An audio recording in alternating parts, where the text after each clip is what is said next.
Good day everyone, and welcome to Adventures with Parker. In today's video, Cody and I will be visiting and reviewing the legendary Mrs. Knott's Chicken Dinner restaurant at Knott's Berry Farm. This restaurant is located just outside of the park in the California Marketplace, so you don't even need a ticket to the park to eat here. And of course, if you are visiting the park, it's just outside the main gates, so it's super easy to leave, enjoy your dinner, and return to the park when you're done, which is exactly what we did.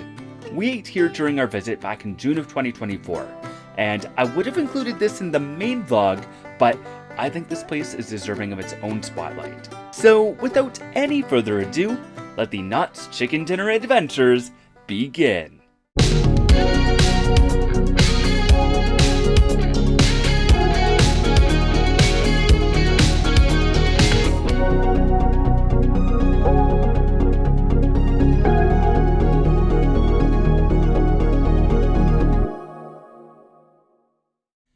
Mrs. Knott's Chicken Dinner restaurant is over 90 years old, and its history can be traced back to 1927.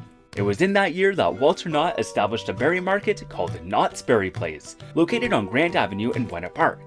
This included a little tea room, where his wife, Cordelia Knott, sold sandwiches, jams, and pies made from berries grown on the farm.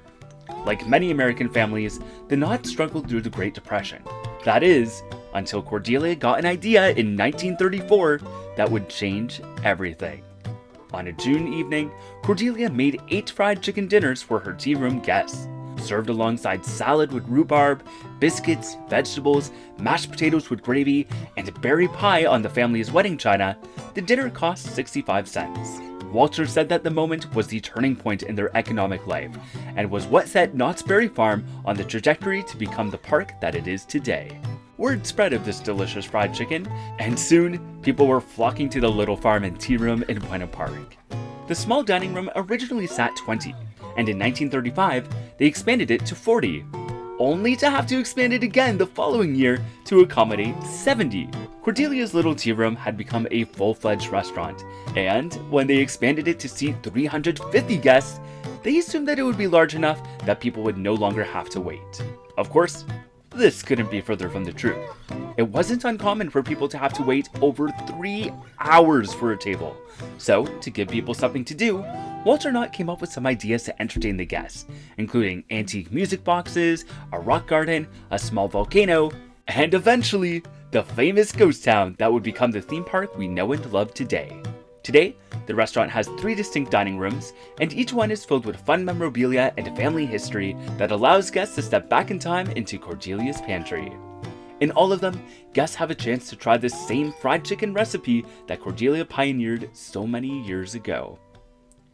Alright, we are here at the Knott's Chicken Dinner restaurant, and of course, this is made famous by Mrs. Cordelia Knott's famous fried chicken recipe, so I'm probably going to get that. I'm just not sure if I'm going to get like the original or if I'm going to get the chicken and waffle version. They both sound really good, but yes, this place was highly recommended, and it is the whole reason this park exists. Like literally, this park would not be here without this restaurant, so it's the least we can do. Our other friends abandoned us, but Cody decided to join me. She has taste. Okay, they're starting us out with some biscuits, and of course, it comes with some boysenberry jam. I was hoping to get some more boysenberry today, so I'm really happy about this. So with your chicken dinners, you also get soup and salad. So I got some chicken noodle soup, and then I got a salad with some balsamic vinegar. And this is great. Like, this is a lot of food that we're getting here, but I'm not complaining. I needed some veggies in me, so this is good.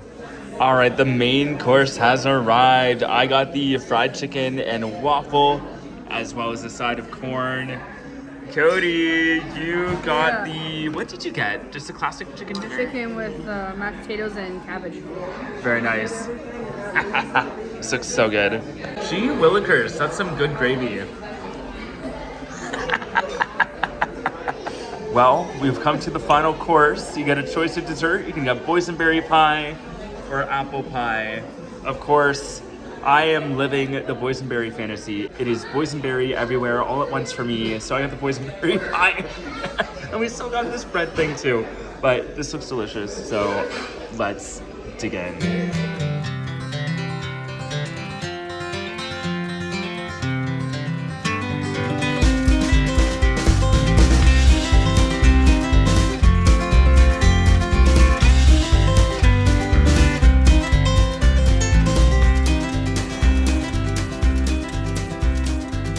All right, that was a really good meal. That might be one of my best theme park meals ever, to be honest.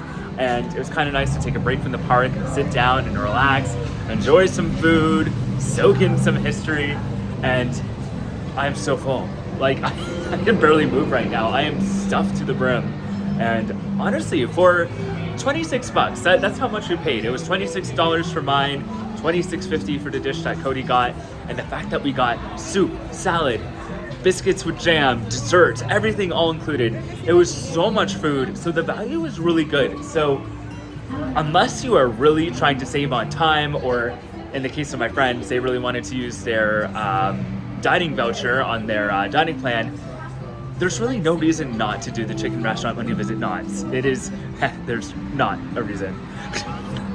That was bad. And you get a season pass discount. So if you're worried about the fact that you're not using your dining plan, just know that your season pass still comes in handy here. So yeah, I would highly recommend it. I don't know when I'd get back to Knott's, but I know it's gonna be a must do every time I come now.